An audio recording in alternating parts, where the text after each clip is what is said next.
réew mi en attendant ñuy xaar Macky Sall di ñëw. waaw xam nga Ousmane ay jamono da doon def tentative de suicide il voulait se suicider dafa bëggoon xaru far yàlla xaru bi kiiwul nu mu tuddati mujjeewul antu. daa mooy. waaw léegi nag yoon bi mu jaaroon doon xaru mu mooy mu am ñu ay sapeur yu ñëw sauver ko fi mu toll nii ci yoon bii la yoon boobu la jaaraat nag yoon boobu la jaaraat. fi mu toll nii ba pare na maa tey. ba pare ne maa tey waaw. fàtte maa tey. waaw maa tey. fii laay jaar maa tey. fii laay jaar maa tey. ndax réew mi ñëppay def maa tey. jeex na di kii mos ko dégg. D'abord ci déclaration Ousmane Sonko yi à Touba y a beaucoup de choses qui sont tellement dangereuses pour la stabilité du pays pour la démocratie mais pour l'état de droit loo xamante ni pour man état bu normal waruñu seetaan et encore une fois je le répète Ousmane Sonko ne doit pas être quelqu'un dans ce pays bu nga xamante ni day wax lu ko neex après génn dem tëddi nelaw nekk ci jàmmam te loo xamante ni Modou Fall xaajaat bi su ko waxee saa waaye du yegg këram. man ma nettali fi wax rek dem kaso. waaw. waaw. nettali wax dong laa fi dem. waaw. Ousmane Sonko 2021 ba tey mu ngi ci réew mi. di wax lu ko neex te dara du ko ci fekk. c'est-à-dire li gën a garaaw mooy diggante Mbàkke Bawol Touba mooy fi mu doon defee meeting am bi.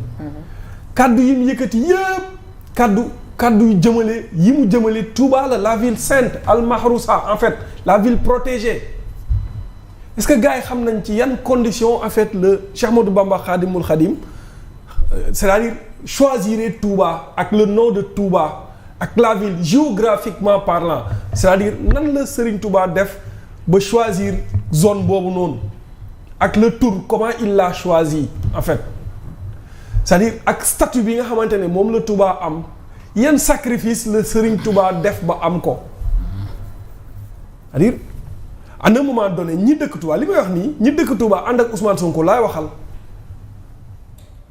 waruñu mën a permettre à Ousmane Sonko taxaw comme ni ko Abdou Lahad ministre des transports waxee waruñu mën a permettre à Ousmane Sonko mu taxaw ak qui que ce soit nag mu taxaw ne xaalis bi nga xamante ni jëlaat nañ ko tuuraat ko biir Touba di xaalis bu ñu sàcc. Touba ay sëtu Serigne Touba dëkk fa Serigne Touba nekk fa sanc ko c'est-à-dire ak lépp lu fa am ñu ne la Touba c'est la ville protégée al mahrousa la ville protégée yow nga ne ville boobu noonu nga xamante ne Serigne Touba daf ko ñàkk ba dara mënu koo yàq nga ne nit ñaa ngi jël ay alal ju bon di sàcc xaalis di ko jox waa Touba pour ñu mën a xeex ak moom Ousmane Sonko mais Ousmane Sonko mooy kan ci réew mi. ba waa Touba ak ni Touba mel ñu war leen a mën a jox xaalis bu salte pour ñu jàmmarloo ak Ousmane Sonko à un moment donné ñi ànd ak moom dëkk Touba bokk ci famille bi dañu war a wax Ousmane Sonko mu wondu ay waxam beneen bi pour jaxase pour non mais Ousmane il est tellement dangereux soo ko dégloo non da ngay bañ nit ki xoolal pour jaxase Bassirou Diomaye Faye ak les chefs religieux. nee na Bassirou wax. maanaam kañ la daan dem Touba ak yeneen famille foyer religieux yi yaa ngi dégg loolu pour wax leen ne leen il a fallu que mu nekk président muy doog a ñëw ci yéen faalewu leen respecté wu leen xam nga loolu ce sont des éléments de langage tellement dangereux dama daan ñëw te du ñëw Dakar laa koy bàyyi waaw Dakar laa koy bàyyi dama daan ñëw te du ñëw ak man li ma daj ci dëkk bi daj naa lu ne ci dëkk bi te boobu mu ngi tëdd xamul la laa daj ba am li ma am ci dëkk bi. kookal la Ousmane Sonko waaw oui.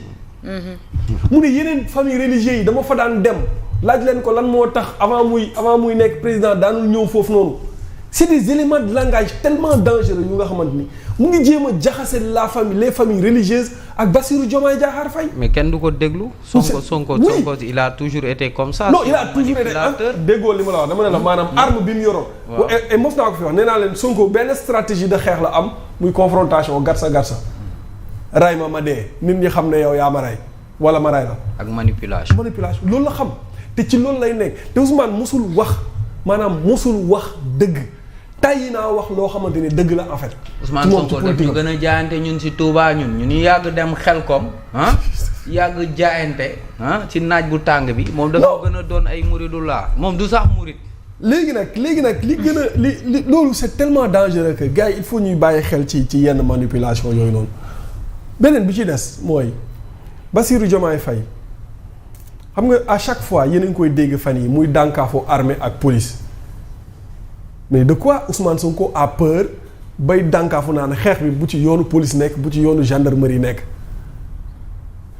waxam ji daf may fàttali keroog bi muy dem jour bi muy dem pour la première fois Modou Fall ma gis man les agents de sécurité de Ousmane Sonko armés wu jusqu'aux dents et loolu c'est un élément bu nit ñi war a bàyyi xel yore ay armes de dernière génération ay armes yoo xamante ne man tu te poses la question à savoir armes yii yoo xamante ne ay tireurs d'élite ñoo ko yor armes yi fan la ko ñii jëlee ñii ay lan lañu ce sont des agents de la GIGN. non Sonko GIGN Sonko ay kii ñoo koy. wala ay nitam la.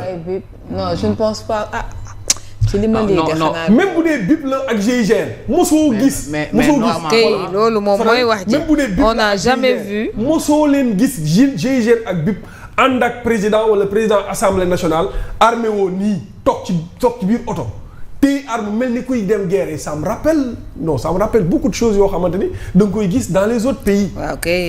Pourquoi en fait Ousmane Sonko s'est armé comme ça c'est-à-dire dans sa sortie daf ci am enjeu sécuritaire bu garaaw buñ bàyyiwul xel Ousmane xam na li koy yor mais lan la bëgg a def xam nga am na ay jamono doon na wax naan Macky Sall dina ma rey balaa mu maa rey loxoom dina takk dërëm mais de ko Ousmane Sonko a peur ba mu armé wu comme ça ba kenn du mën a am accès ci moom lan la yëg wala lan la xalaat wala lan moo tax il s'est armé comme ça léegi nag Bassirou Diomaye Faye dans tout ça moom mooy le garant de la stabilité du pays c'est-à-dire Ousmane Sonko li muy lappi nii yëpp tëj nañ ko fi 55 jours këram kenn coow jibul 55 jours cité kër góor gi lañ ko tëj kenn sañu faa romb ñu jëlee ko cité kër góor gi yóbbu ko Cap Manuel coow jibul bal tàkkul donc lu ko neex na def mais bu état bëgg a jëflante ak moom c'est-à-dire munta rëcc ci loolu noonu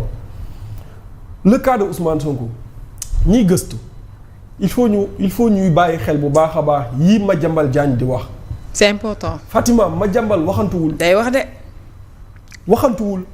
te Madiambal Diagne kaay ma wax leen benn affaire nit ñi naan su amee preuve na ko génnee na Ousmane Sonko weddi benn ci ay waxam benn moom Ousmane Sonko na benn tweet weddi benn ci ay waxu Madiambal Diagne ba xam du ngeen mës a dégg Ousmane Sonko addu ci waxu Madiambal non Ousmane Sonko sori na Waly Diouf Bodiang démb rek xaw ma tey la tweeté di tontu Abdourahmane Diouf lan moo ko teye tontu Madiambal Diagne weddi ko.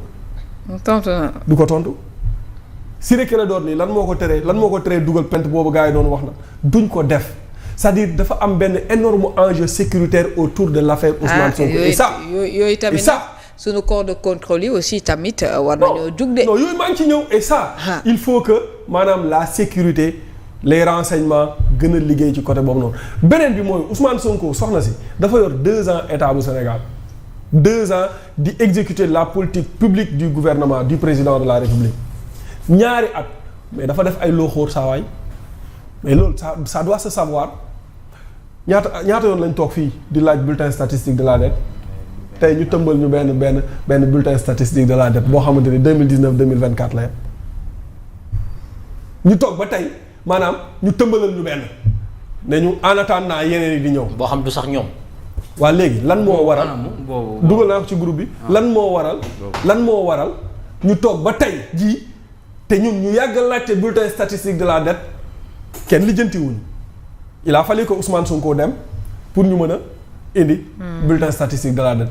Ousmane Sonko a mis le pays au chaos maanaam dafa yàq l'économie de ce pays là et c'est ce que le premier ministre bu bees bi nekk di corriger affaire u Cité Faysal bi il l'a corrigé affaire u ONU bi il l'a corrigé affaire u nu mu tuddati BTP bi il l'a corrigé maintenant Diomaye est-ce que lan la war a def politiquement mooy